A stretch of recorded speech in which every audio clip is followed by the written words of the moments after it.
In this video, I'm going to review the new Teenage Mutant Ninja Turtles movie released by Paramount and Nickelodeon. So this movie might have benefited a little bit from low expectations. I'm a big Turtle fan, but seeing the critical reviews and things beforehand, I kind of went in with a pretty low bar set. But the movie really cleared the bar. I actually want to say I enjoyed the movie a lot. I thought it's a good movie. I thought it's even very good. Not a great movie, but I think a very good movie. And for me, a really great time at the theater. I really enjoyed it. I found myself smiling, laughing, and so it was just great to spend a couple hours with the Turtles. So some of the things I really liked about it were the action sequences, the character designs, which I was actually a little skeptical about the size and bulk of the Turtles at first, but getting into the movie, I really found that I liked the way that they designed the Turtles. The color palette, the style, the visual style, I really liked. And a lot of humor. I thought they did a good job of having the humor come from different angles. There were some cons, though, however. Some of those had to do with the plot, and I think the connections across the plot. So I'll say a little bit more about that in a second. So there were some cons. I can see where some of the negative criticism comes from, but for me, a positive experience, a movie that I really enjoyed. So let me go through a few parts of the film. First of all, with respect to plot. So the plot starts out and it has a few homages built in to the original live-action film. So one of those is right off the start. There's a crime wave kind of going across New York City, very similar to the opening of the original live-action movie. This time, though, I think there was an improvement. Now the crime wave wasn't just petty crime. It wasn't just purse snatching. It was actually some crimes that actually are a threat to the city. And I also liked that the crimes that were happening with mutagens being stolen, chemicals being stolen, I liked that crime aspect actually tied into the origin of the Turtles. If you're going to retell the origin story of the Turtles, and it's nice that the actual main threat or the main thrust of your plot is actually related to the origin. So I thought that worked well, and I thought it was good that the danger actually had a little bit more teeth to it. Now, one thing that happened was at the beginning, in Act 1 of the plot, the Turtles aren't introduced right away. They're kind of in the shadows. You get little whispers or glimpses of them, but you don't really see them clearly. And April O'Neil is our character that kind of leads us into discovering the Turtles.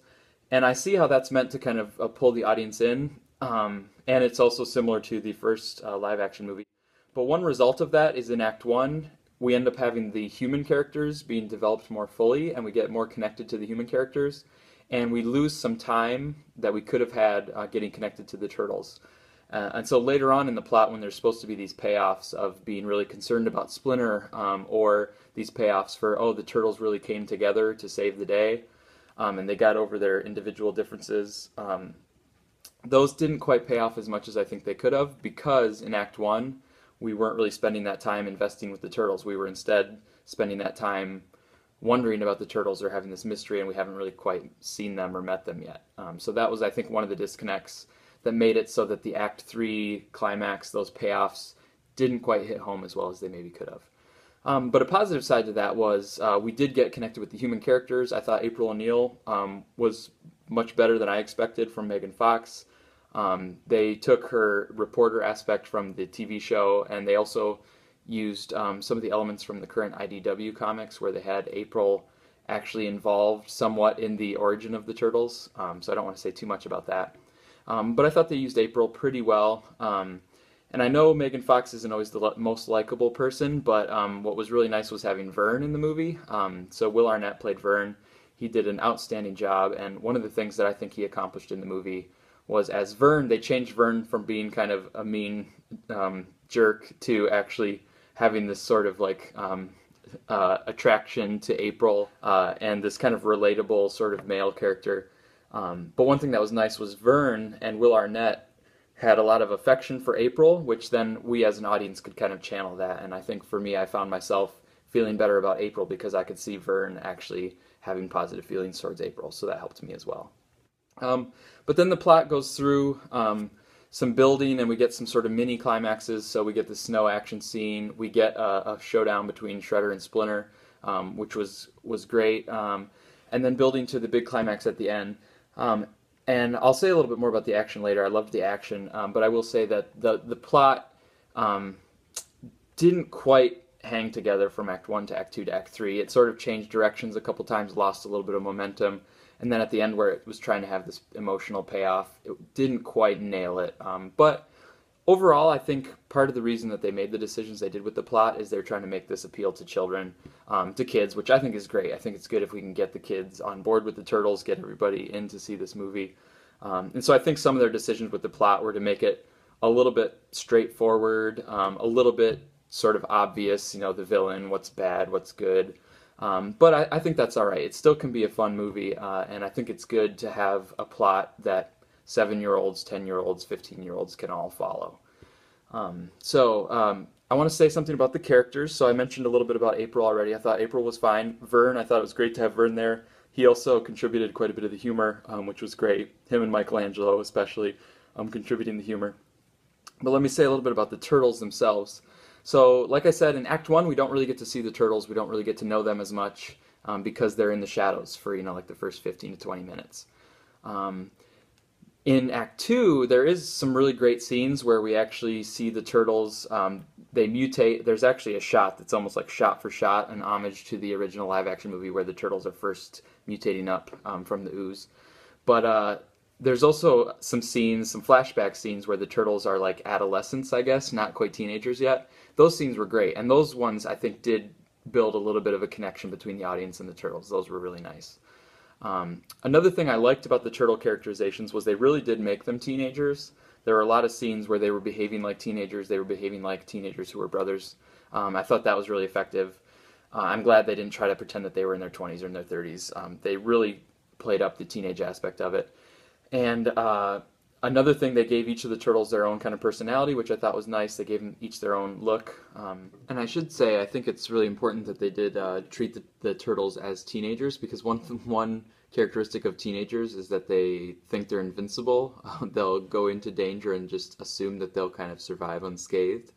And I think that personality characteristic of the Turtles is important to kind of understand why they did some of the things they did and why they kind of rushed headlong into certain things. It makes sense when you think of them as teenagers. In the end, they kind of have this resolution where the Turtles had some differences and had some friction in the group, but at the end they all come together and they make it past their friction. To me, it wasn't quite a perfect payoff, but I could see what they were going for, and I thought it was adequate. Splinter, obviously kind of the father figure of the group. I didn't really like the character design for Splinter. It's kind of tricky when you're using a rat because rats are kind of despised, even just by sight. So I know it's tricky, and to me, I didn't like the look of Splinter. I thought it was a little off-putting, but I know that's a tricky one to pull off. I wish, again, if we had gotten more connected to the Turtles and Splinter in Act 1 and Act 2, then we maybe would have cared more when Splinter was in danger or on that. So, again, that's where I think some of the critical negative feedback is coming from, probably from those. Shredder and Sachs, I thought were very good villains. It's very clear that they were villain. Shredder, very clear he's the villain. They set him off, as a pretty mean, bad person. Again, I think kids could see that Shredder was a bad guy, and then for adults, I think it was a very serviceable villain character. Sachs was good too, adding a little bit more dimension to the sort of villains going on. And a little bit of a turn, whether you're not sure if Sachs is a good guy, bad guy. You think he's probably a bad guy, but they hold off a little bit before they let you know for sure that he's a bad guy. One thing that I thought was great was they had Karai in the movie. I think this is the first time Karai's been in a Turtles movie, and she's the adopted daughter of Shredder. And one thing that was nice about her was giving a little bit more depth to Shredder, and she's also used to show that that Shredder really is a bad guy, because he even treats his adopted daughter pretty bad. So I thought that was good. I do think they could have done more with Karai. She's kind of just drops off at the end. So she's kind of there, but then it kind of is missing in action for the Act 3. But I thought it was at least good that she was around. Now, in terms of action, really I think the action, and especially the style of the action, I thought is one of the best parts of this film. The action was really fun, really exciting, looked great. There's the snow action scene, then there's a Splinter Shredder showdown, and then the big climax fight, which the climax fight I thought looked the best. They got Shredder outside onto the top of a skyscraper, and I thought once he was outside and was able to actually showcase some ninjutsu, I thought that was really the best part. I was afraid that the action overall was not really going to be ninja-based action. It was just going to be throwing and jumping and crashing and all this stuff. And there was a little bit of just jumping and throwing and crashing, but there were also some elements where it was clearly ninja-inspired, so I was glad to at least see some of that. I was also surprised in the action that the size of the turtles worked pretty well. I was really afraid from the previews that the turtles were going to just be big hulking monsters. But when I was watching the action, no, they actually had fluidity of movement, and they were pretty, I think pretty athletic and moved well. So I thought that actually turned out better than I expected. So overall, I really enjoyed the movie. It was fun, great humor. There's a scene that's probably making the rounds, an elevator scene where they kind of beatbox, the turtles beatbox, and it's right during the climactic battle. I imagine there's some controversy over that scene about whether it's kind of a little silly or too campy. I will say in the theater that I watched it, that elevator scene was well received. The audience loved it and reacted really positively to it. And I thought it was just good to have a little bit of humor and a little breath of fresh air in the midst of the kind of intense climax battle. So that was really great here. But overall, I loved the action. I loved the look of it. Cons were that, again, the turtles were not as developed in Act 1 as the humans were, which means we couldn't get quite the strongest payoff. But I understand the decision to kind of have the turtles in the shadow and have this kind of mysterious element where, oh, we finally get to see them. And, you know, it also kind of mimics them coming up to the surface. So I understand why they did that, but to me it did take away from the overall payoff of the plot. And the other negative thing was the music. I will say the music in several spots I thought just was too serious or didn't strike the right tone. So the music took me out of it in a few places. But overall, it was a great time. I really had a good time. I wish I could have had more time to hang out with the turtles. So I'm excited now that they've announced the sequel. I thought that was really smart that they announced the sequel right now, because I think that maybe will get more people to watch this first one because they'll know it's a good investment because they'll get a sequel in 2016. So that's it. Hopefully some more kids are getting excited about the Turtles. I'm really excited to have them back on the big screen.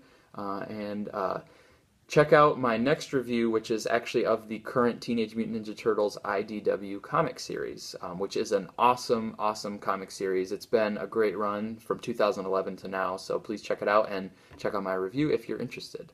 There's some very cool connections between the movie and the comic series, although the comic series does some things I think a little bit better than the movie. So, all right, until next time, see you later.